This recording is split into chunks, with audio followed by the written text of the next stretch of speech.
Les packagings du pain Harris, du sirop Tesser, du shampoing Ultra Doux ou encore de la petite bouteille Orangina, c'est lui, Fabrice Pelletier. Bonsoir. Bonsoir. Vous êtes donc le président du cabinet Préférence. Alors, première question, est-ce que le packaging résiste à la crise? Il a vraiment beaucoup de mal à la crise, étant donné que, en tout cas, le métier que je fais est de la recherche et développement.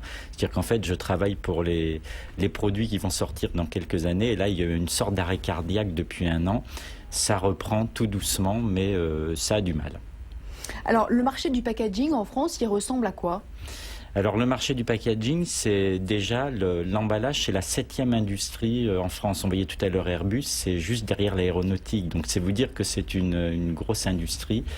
Ça représente énormément d'emplois, puisque la France aussi fait beaucoup d'alimentaire, beaucoup de cosmétiques, et tous ces produits sont emballés. Donc, et d'ailleurs, tous les produits que vous consommez, que vous avez dans vos placards, sont dans des emballages. Donc, c'est une très très grosse industrie. Quelles sont les attentes des Français en matière de packaging aujourd'hui? Est-ce qu'elles ont évolué sur ces dernières années? Elles ont évolué. L'emballage est passé d'unité de vente à une unité de consommation. Donc, ils attendent énormément de praticité des emballages, qui s'ouvrent bien, qu'ils se prennent bien. Mais ils attendent aussi beaucoup d'écologie, parce qu'une fine, quand l'emballage est utilisé, c'est un déchet, c'est une ordure. Et là, ils attendent que cet emballage se recycle bien, disparaisse bien. Donc un petit peu tout et son contraire, d'ailleurs, à la finale. Alors justement, le recyclage, c'est un axe fort sur lequel vous travaillez. Est-ce que vous sentez qu'il y a aujourd'hui une vraie prise de conscience de la part des industriels sur ce point?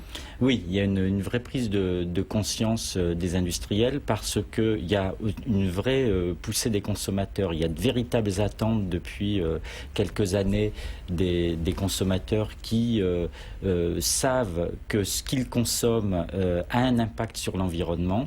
Et ils demandent, maintenant ils sont prêts à boycotter, ils sont prêts à abandonner des produits d'entreprises qui n'auraient pas fait d'efforts sur ces points-là. Alors concrètement, un emballage respectueux de l'environnement, ça ressemble à quoi? Est-ce que vous en avez designé? Alors justement, ça ne se voit pas.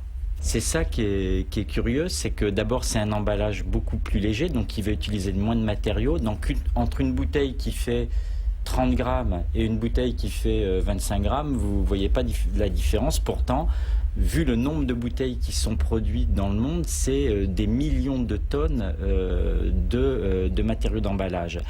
Par contre, ce que voit le consommateur, c'est ce qu'il jette tous les jours. On jette en gros entre 3 et 5 emballages tous les jours. Donc ça remplit des poubelles, ça déborde, et là, il y a de véritables attentes pour compacter les emballages et pour qu'ils prennent moins de place. Alors qu'est-ce qui a évolué? Donnez-nous un exemple d'un produit justement qui est beaucoup plus respectueux de l'environnement.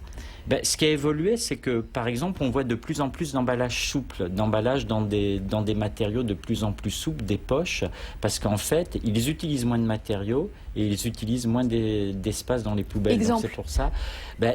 Par exemple, oui, la compote qui était en pot en verre. Donc c'est vrai que le verre a une bonne image, mais la compote dans un sachet plastique. La pomme-pote.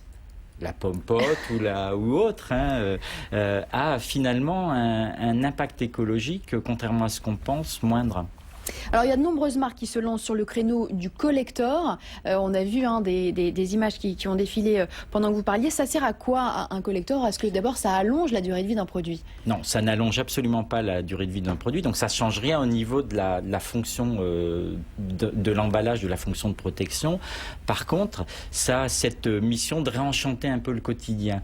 La mondialisation, la poussée des marques distributeurs a fait que finalement on était dans une triste banalité.